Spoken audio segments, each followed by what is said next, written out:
આગળ વધે બીજા મહત્વના મુદ્દા પર આ મુદ્દો છે બોગસ યુનિવર્સિટી વિશે। જે આ પાટણમાં બોગસ યુનિવર્સિટીનો મામલો ફરી એકવાર ધારાસભ્ય કિરીટ પટેલ સામે લઈને આવ્યા છે। બોગસ તબીબ અધિકારી બાદ હવે બોગસ યુનિવર્સિટી ચાલી રહી છે। કોંગ્રેસ ધારાસભ્ય કિરીટ પટેલ આ અંગે અનેકવાર રજૂઆત કરી ચૂક્યા છે અને હવે તેમણે ફરી એકવાર શિક્ષણ મંત્રી ઋષિકેશ પટેલને તેમણે લેટર લખ્યો છે। ઋષિકેશ પટેલ પાસે અત્યારે હાયર અને ટેકનિકલ એજ્યુકેશનનું પદભાર પણ છે, એટલા માટે તેમને આ પત્ર લખવામાં આવ્યો છે અને તેમણે કહ્યું છે કે પાટણની આ એમકે યુનિવર્સિટી બોગસ રીતે ચાલી રહી છે। યુજીસીમાં જે ઇન્ફ્રાસ્ટ્રક્ચર હોવું જોઈએ તેના ધારણ ધોરણ આ યુનિવર્સિટીએ પાડ્યા નથી।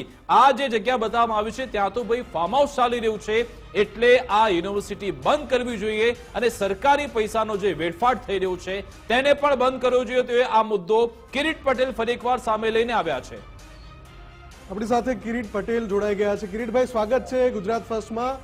જે આપે આરોપ કર્યો છે કિરીટભાઈ, એને લઈને સવાલ એ છે કે આપ આની પહેલા પણ આ મુદ્દો ઉઠાવી ચૂક્યા છો। ચોમાસુ સત્રમાં પણ મુદ્દો ઉઠાવ્યો છે, પણ હજુ સુધી ઉકેલ નથી આવ્યો। ફરી એકવાર તમારે મેદાને આવવું પડે છે, તો કારણ શું છે આની પાછળ?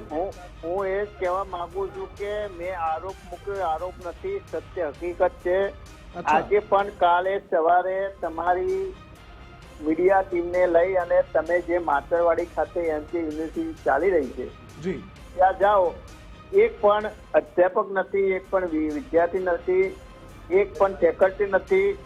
માત્ર એક બિલ્ડિંગની અંદર આખી યુનિવર્સિટી ચાલે છે અને રાજ્ય સરકારે ગેજેટથી નોટિફિકેશનથી જે જગ્યાએ યુનિવર્સિટીની મંજૂરી આપી છે, હનુમાનપુરા વડલીનું કામ છે, યુજીસીએ પણ જે નોટિફિકેશન જાહેર કર્યું છે એ પણ વડલી છે। અને મેં ગૂગલ મીડિયાની મેપની અંદર આજે મેં જે મોકલ્યું છે, આજે તમે ટેકનોલોજી એટલી બધી વધી ગઈ છે કે ગૂગલ મેપથી તમે જાણી શકો છો જગ્યા કઈ છે। તો એ જગ્યા ઉપર પણ આજે એક શેડ બનાવેલો છે ને ફાર્મ હાઉસ છે, યુનિવર્સિટી નથી। તો શું સરકારને આટલી બધી રજૂઆત? કિરીટભાઈ, ઓગસ્ટમાં ચોમાસુ સત્ર મળ્યું હતું ત્યારે તમે આ મુદ્દો ઉઠાવ્યો હતો, હવે અત્યારે ડિસેમ્બરમાં આપણે છીએ, આટલા મહિનામાં તમે રજૂઆત કરી, તમને શું જવાબ મળ્યો છે સરકાર તરફથી? શિક્ષણ વિભાગ તરફથી કોઈ જવાબ મળ્યો નથી। શિક્ષણ મંત્રી એવું કહે છે કે તમે મુખ્યમંત્રીને મળો, મુખ્યમંત્રી કે મને ખબર નથી।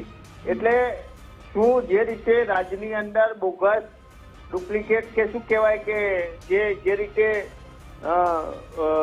હોસ્પિટલો ચાલી છે, જે રીતે ઓફિસો ચાલે છે, જે રીતે નકલી ઓફિસો ચાલી રહી છે, નકલી ટોલ નાકા ચાલી રહ્યા છે, એ રીતે શું ગુજરાતના શિક્ષિત યુવાનોને નકલી યુનિવર્સિટીઓની ભેટ આપવાની છે? તો કિરીટભાઈ, તમે ત્યાં જઈને બેસીને ત્યાં વિડીયો કેમ નથી બનાવતા? ત્યાં જઈને તમે ધરણા પર બેસી જાઓ કે ભાઈ આ ખોટી યુનિવર્સિટી ચાલી રહી છે, તેને હટાવી દો। તમને લાગે છે કે લેટર લખવાથી આ નિવેડો આવશે? શિક્ષણ મંત્રીને મળ્યા, જે જગ્યાએ અમે એને પુરાવા સાથે આપીએ છીએ, શિક્ષણ મંત્રીને મળી છે, મુખ્યમંત્રીને મળી છે, વિધાનસભાની અંદર રજૂઆત થાય છે, એનાથી પરિણામ મળતું નથી, તો શું જગ્યા ઉપર બેસવાથી પરિણામ મળવાનું છે?